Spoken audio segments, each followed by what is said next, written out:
Have you ever sat quietly with a cup of tea in hand, watching the sunlight dance across your living room floor, and thought to yourself, what do I really want to leave behind? Not just the photo albums or the little treasures collected over the years, but the wisdom, the real lessons that life has patiently taught you. You know, when we're younger, we chase experiences sometimes joyfully, sometimes stubbornly. But once we've walked through decades of joy, loss, laughter, love, and change, we start to realize something deeper. That maybe our true legacy isn't just what we've done, but what we pass on. Today, I want to talk with you, not lecture, not list out rules, but have a real heart-to-heart about 5 powerful life lessons that every senior, every person who has made it this far in life, should consider sharing with the people they love.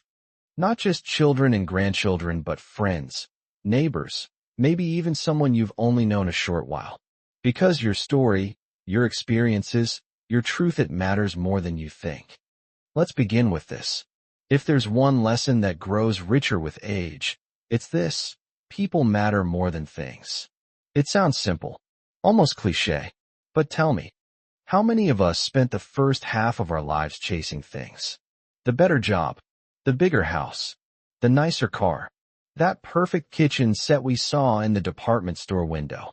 And sure, there's nothing wrong with enjoying nice things. But what do we remember most vividly today? The shiny new phone from 10 years ago, or the warm conversation we had with someone during a walk at sunset? That day we laughed so hard with an old friend our sides hurt. Or when someone showed up just when we needed them most, no strings attached. If there's one thing time teaches us, it's that relationships are the real currency of life. So tell your children, your grandchildren, your students, whoever's listening, that investing in people will always pay more dividends than investing in stuff. And more importantly, show them. Make time for those Sunday phone calls. Invite someone over even if the house isn't spotless. Forgive that old grudge you've been carrying, because at some point, you realize peace of mind is more valuable than being right. Now, let me share another one. It's a little deeper, a little more personal. You are allowed to start over at any age. This isn't something we're told very often, is it? We're conditioned to believe that once we hit a certain number, 60, 70, 80, it's too late to change careers, move cities, fall in love again, start painting, write that book, or even just try something different. But I've seen too much proof to believe that anymore. I knew a man who retired at 65 and felt completely lost. His identity had always been wrapped in his job title. For a while, he drifted, unsure of what to do next. Then one day, he started helping out at a local community garden, watering plants, talking with folks, learning their stories. A few years later, he'd built an entire neighborhood project teaching kids how to grow their own vegetables and take pride in their work. He lit up again. He found purpose. And he'd often say, I thought my story ended at retirement. Turns out, that was just the end of one chapter.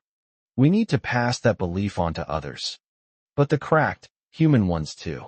The kind where you messed up, learned, fell down, got back up maybe with a limp, but you kept going. That's the kind of wisdom the world is hungry for. When we share these lessons not with pressure, not with judgment, but with tenderness and truth, we become bridges. Bridges between what was and what could be. Between where we've been and where others are heading. And that, my friend, is a legacy far richer than anything you can store in a box. And here's something else that takes root deeper and deeper the longer you walk this earth. Joy is a choice, not a condition. Now, I know there are days when that's hard to believe. Days when the aches feel louder than the laughter, when someone we love doesn't call back, or when we look in the mirror and barely recognize the person staring back. But I've come to realize, and maybe you have too, that joy doesn't arrive at our doorstep wrapped in ribbons. It has to be invited in, not by perfect circumstances, but by perspective. I remember speaking with a woman in her late 70s, once sharp as a tack, lived through more than her fair share of loss. She told me, every morning I wake up and ask myself, what can I smile about today? It wasn't denial. She didn't pretend life hadn't handed her some heavy things. She just refused to let those things define her entire day. She told me that if she could find one thing to be grateful for, even if it was just the way the light hit the curtains or the smell of fresh toast, that was enough to tip the scale toward joy. Isn't that powerful? That joy doesn't need a parade or a party. It just needs attention. It needs us to notice the goodness instead of overlooking it while we wait for something grander. This is something our generation can teach in a way no one else can, because we've lived through the contrast. We've had days where the world felt on fire, and days when peace felt like a gentle whisper. So when we say, choose joy, we're not spouting Hallmark slogans. We're speaking from truth, from proof. Now, one of the most important truths I believe we should all pass down, the one that whispers to us late at night and stays with us long after the crowd has gone home: you are enough, just as you are. It's amazing how many people make it to 60, 70, 80, and still carry that ache of never feeling quite good enough. Maybe it started in childhood. Maybe it came from a world that always pushes more, better, faster. But here's the truth I hope you've started to see by now. You are already worthy. Not because of what you do, not because of what you've achieved, but simply because you exist. And more than that, your value doesn't shrink with age. It deepens. You bring a richness to this world that can't be replicated. A presence that's been carved by time and experience and love. So tell your family, your neighbors, the young ones at church, the caregiver who stops by every week, tell them that they don't have to earn their worth. That perfection is a myth. That aging isn't a process of becoming less, but of becoming more true. Because the more we pass that message along, the more we raise a generation that won't spend their lives chasing approval, but will grow up anchored in who they are.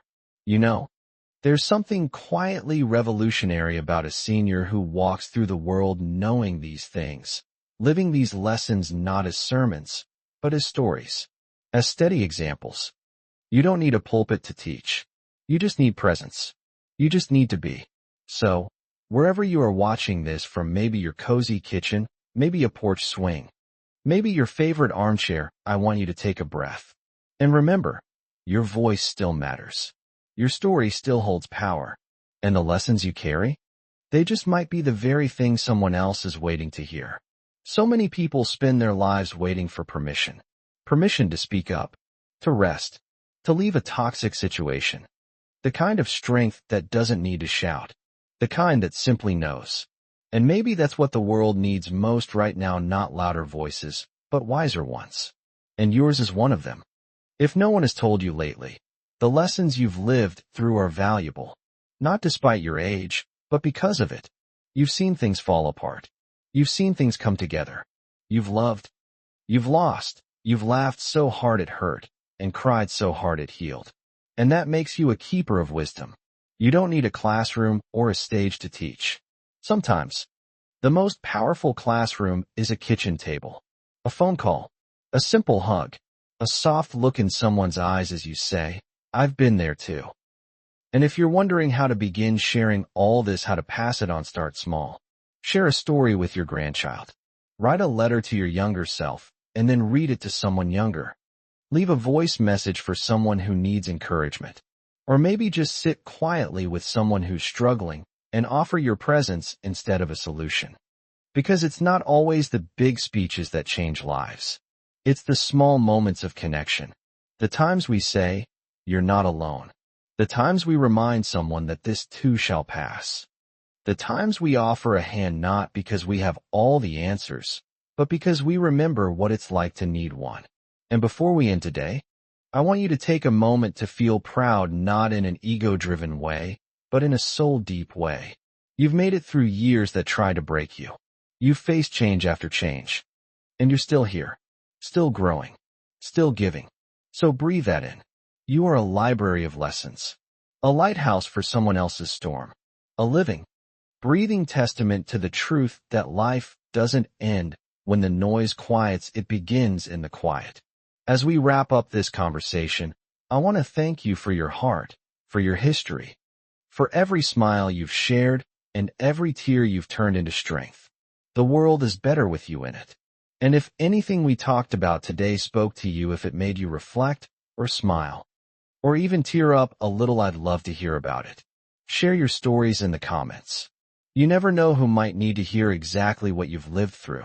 Because your life, it still teaches. And if you found this video helpful or comforting, give it a thumbs up. Subscribe to the channel so we can keep walking through life's second act together. There's more to share, more to feel, more to live. Here's to legacy. Here's to wisdom. And here's to living your truest life at any age. You matter. You're seen. You're loved.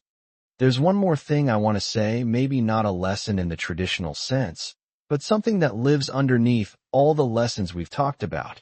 It's this: you are still becoming. And I don't say that lightly. I say it as someone who's seen too many people believe that their best years are behind them, that the time for dreaming, exploring, contributing, loving fully, that it somehow ends when the candles on the birthday cake start crowding the surface. But let me ask you something. Has your heart stopped feeling? Has your mind stopped wondering? Has your soul stopped reaching for meaning? Of course not. Because we never stop becoming. Not at 40. Not at 60. Not at 85. We're still unfolding, still discovering new ways to be gentle, to be brave, to be open. It may not look like it did before. Maybe the adventure now is starting a journal, planting flowers, reading new authors, or even learning to be alone without being lonely. But don't confuse quiet with empty. Don't confuse slowing down with fading away. You're not fading. You're ripening. And that's something only time can do. Youth has beauty, yes, but age has depth. It's not about the number of candles. It's about the light you still carry within.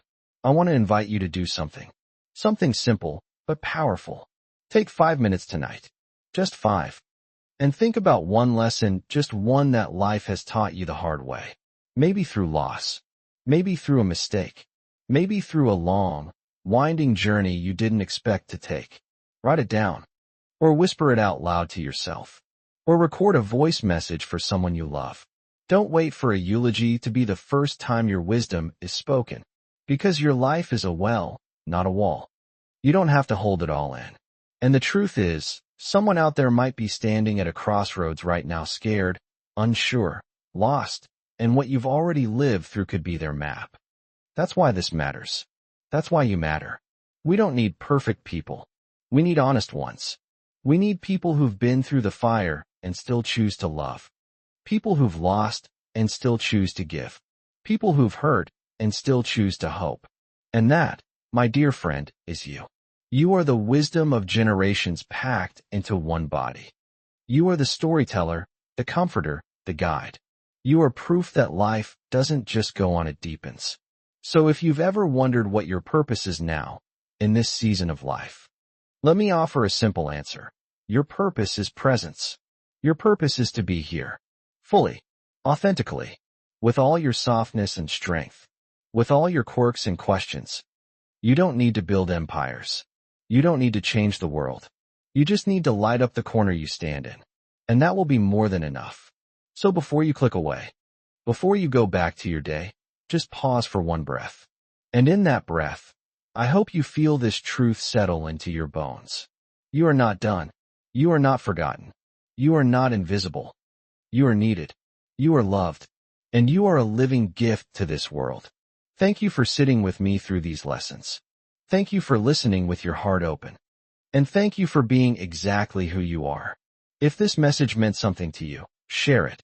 Not for numbers or likes, but because someone else might need to hear what you just did. Leave a comment below if there's a lesson you want to pass down. You never know whose life it might touch. And if you'd like to join me again for more videos that speak to the heart, hit that subscribe button and stay with us. We're building a little community here. A community where every wrinkle is a story, and every day is another chance to love better. Here's to you, to your voice, to your legacy, and here's to living this life not just longer, but deeper.